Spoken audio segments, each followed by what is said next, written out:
everyone, it's Deborah from deborahjackson.com.au, the home of Love Marketing, Love Business and Love Your Life. During my marketing strategy sessions with clients, we discussed the various social media platforms available and, of course, which one would suit their businesses most. For most business owners, LinkedIn is probably the #1 social media platform for building connections. However, when discussing LinkedIn, various questions soon pop up. Like, what should I put on my profile? How do I generate business? And is there a specific etiquette on LinkedIn? And that's just to name a few. So to help you through the maze, I've asked Brisbane's internationally known social media princess, Julie Mason, to explain to us the benefits of LinkedIn. Welcome, Julie. Hi, Deborah. Thank you for having me. Beautiful. Firstly, tell me a little bit about your business and how long have you been in business?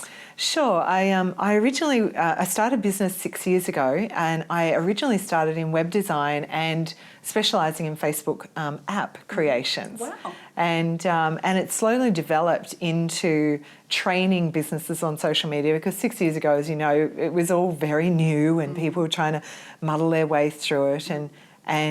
So I started teaching social media strategies for business, and then it's just evolved, and now I specialise on LinkedIn. Well, I was going to say, because, you know, 3 or 4 years ago, you could be a specialist on all of the social media platforms, but they change so regularly. They do. And how did you keep up at first with all the changes? Up was the proverbial word. I stayed up very late at night, continually studying, you know, because as you say, Facebook changes. It's so millisecond changes with Facebook. They're constantly upgrading and testing and breaking and reframing it.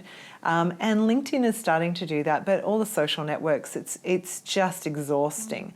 And I think they've all now developed their own characters and strategies over that time period as well.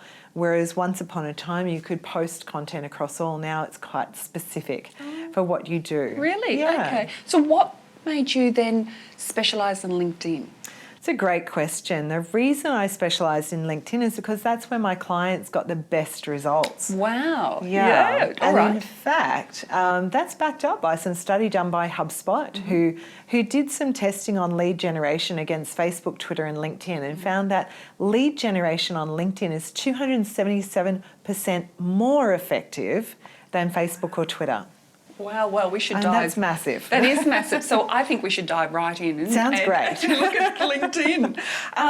All right, so is LinkedIn suitable for any type of business? Yes and no. Right. So depending on your strategy, at the end of the day, LinkedIn, it covers all kinds of businesses on there. But at the end of the day, if you're a retail store looking to sell goods, LinkedIn probably isn't going to be your best platform. You might want to consider Facebook and Pinterest and Instagram as very visual spaces if you've got a retail product, particularly if it's, you know, a physical product. If you're in the professional services, accounting, lawyer, you know, business coaches, anything like that, it's a great space for you to be in LinkedIn because it's where people are doing business. Having said that, there's really vibrant communities on LinkedIn around health and wellness. Wow. And in fact, I've had one client, just to give you an example, so we've got some examples for everybody here today. I've got one client who's a medical intuitive who within 24 hours of making some adjustments to a profile was approached to have 2 radio shows, one of which was with CBS Radio in the States with a listening audience of 1.8 million, of which she ran that radio show from her home in Warwick, west of Brisbane. In Queensland.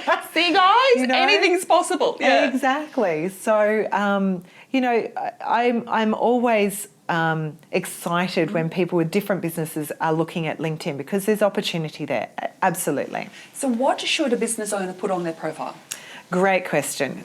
There's 5 really key elements. The first one, have a great photo because that's how people will connect with you first and foremost. They won't connect with a shadow box and use as professional a photo as you possibly can.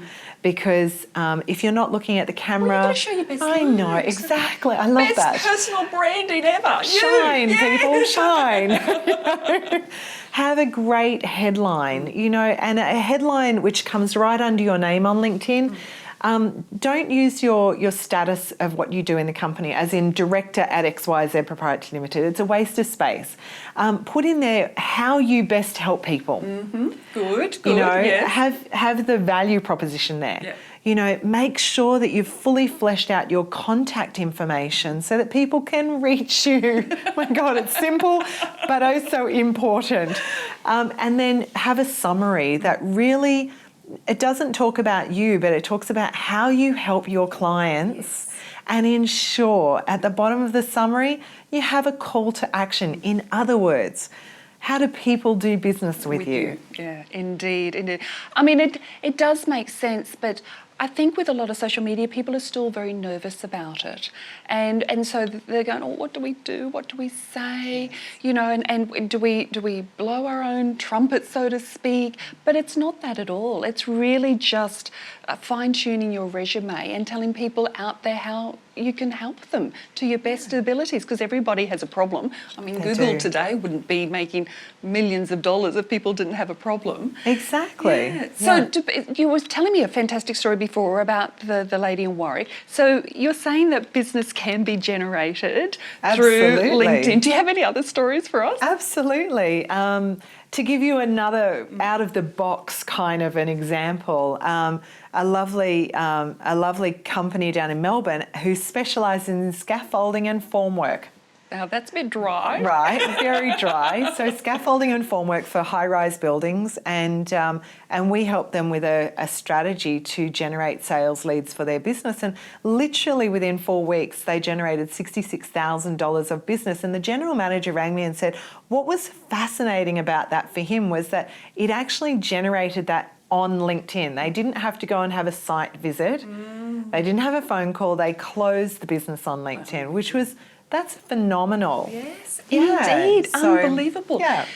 I'm sure you get this question too, but do people connect with everyone that wants to connect with them? That's a big question. Should you, shouldn't you? What's the etiquette?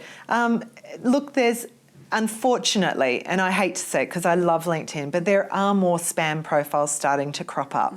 And so you do have to be mindful of who you're connecting to. If it's a bank manager of Scotland and, you kind of wonder, I'm going to say that's probably a spam profile, guys. Sorry. Just to be really honest with you. So, be mindful of looking. If there's something that red flags it for you, don't connect. But generally speaking... What about if they don't have a photo? If they don't have a photo, check the rest of their profile out. Okay. Because sometimes people are a little introverted and they aren't quite ready to show their face yet, but they might actually be a really rigid person. They're just a little shy about that. And you can always, when somebody invites you to connect, you can always reply without connecting first. There is that option to say, thank you for reaching out and requesting to connect with me. Please tell me a little bit more about why you would like to connect. And that makes people feel more comfortable in the process as well. Well, that's also a bit of etiquette. It's great etiquette. Yeah, so LinkedIn has its own etiquette. It does. Do you want to share some things that people shouldn't do on LinkedIn? Please, guys, please, I beg you, please don't use the default. I'd like to add you to my professional network on LinkedIn when you connect. There is, and in fact, Deborah, just recently they brought out on the mobile app version the ability to customise and personalise that message when you connect now. Finally! I know, I'm so thrilled. But whenever you send a connection request, please send a personal message with it explaining to the person why you would like to reach out. And it could be, hey, Deborah, I noticed that we're in similar groups. I'd love to connect with you. It's just something that's really, it makes it personal. It actually increases the connection acceptance by about 70% as well. So it has a big impact there. And it also creates top of mind presence, and people then go and check your profile out and go, wow, they can help me with that. And of course, that can generate leads. Indeed, indeed. So when you started your business 6 years ago, what were some of your best client attraction strategies that you used? Great question. And I would say adding value. You know, adding value is one of the best ways to attract people to you, because it's not then going up if you're at a networking event and saying, here's my business card and how can we do business? You know, it's a bit too, you know, a bit too in your face. It's really about adding value and being a person of service and being humble as well, I think are great, you know, qualities to have. But also, you know, being open to connecting, having some trust there as well. Trust that people are actually good at heart, which they are. Yeah, indeed, you know, they really are. Yeah. And that, you know, that by doing all of those things, that it will actually come back to you tenfold. Indeed. Yeah. Do you find also when you're building your business, was there a couple of things that you've learned along the way that you thought, oh, if somebody had told me this when I started, I would have been gold and I wouldn't have had to go through these trials and tribulations? I wish. Every day I wish that. So what are some of the things that you could share with our audience that they should be mindful of? I'm going to give some that I give my clients, because I see a pattern in this all the time with small business owners starting out as well. Be really clear about who you serve. Be really clear about that, and be really clear about what they need help with, and serve that. Yes. You Not know? trying to do everything and do the scattergun approach, but just focus on one thing. Yes? Yeah, Yes, exactly. You know, and I think over time I've evolved my business the same way. Originally, you know, doing social media and web design and SEO and all of these different things, to then just social media training, to then just LinkedIn, and then even that, targeting within LinkedIn the people that I really help. You know, so the more conscious you are of that, again, the more you become a brain surgeon instead of a general practitioner. Indeed. And again, guys, just a little hint with that, brain surgeons get paid more than a general practitioner. So you want a niche, you want and be known as the expert. Everybody is not your target market. If that's the answer Everybody that you have, or anyone? No. it's not the target. It's not your target market. Fantastic. Okay, one last question, Yes. if I may. When it comes to posting content on the social media, should we post it differently on your Facebook and Twitters and LinkedIn, or can the same post go across all mediums? Great question. And yes, some posts can. However, you want to be really mindful that the language on Facebook is very much relaxed and informal. And people are on the intention, I think it's the psychology around the different ones as well is really important. The psychology on Facebook is like turning up to a friend's barbecue. Business is secondary, very much secondary. Whereas LinkedIn, business is first and foremost. So the way you would phrase things on Facebook might be slightly different than the way you would phrase it on LinkedIn. And on Twitter, of course, you've only got 140 characters. So what can you I really can't say? do Twitter. Exactly, at 140 characters, what can you say? But LinkedIn are really starting to push themselves as a publishing platform. Oh, okay. Because now they've got two types of posts that you can do. You've got your status update, and then you've got a published post, which is like a blog post. Right. And they really want to be able to add great value. So be really mindful of what you can do with the different types of posts and what's the result that you will get from that. If you blog on your own Website? Yeah. your blog website, can you then upload the same blog post to the LinkedIn site? At this stage, it seems to be working fine. Less work is good. I'm hoping Google don't go and change that too much. But if you really are unsure, my advice is to adjust your blog post by about 14 to 20%. So then that's not too duplicated.